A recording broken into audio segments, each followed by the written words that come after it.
Okay, I just received the newest addition to the engraving projects and watches.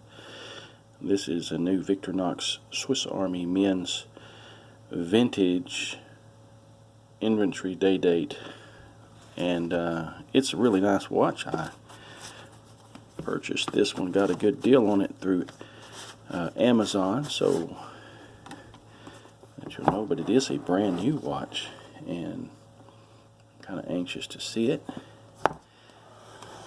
I bought this one specifically for engraving, and thought I would make a short video of what they look like when I first received them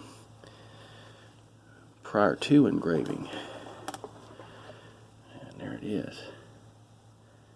That's pretty. The dials are beautiful. It's hard to catch it in the lighting here. Still got all the tags on it. And I'll actually remove the band first and see if I can get it to run a little bit.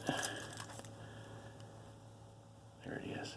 This has an ETA movement in it also, and I'll know the number of that movement by the time I make the next video. Now, this is going to be fun, and it's going to be a pretty one when it's all done. There's the movement in there, ETA movement. It's got all the plastic on it still. Very nice. Okay, I'm anxious to get started on it. I'll make another video later and show you how the work goes.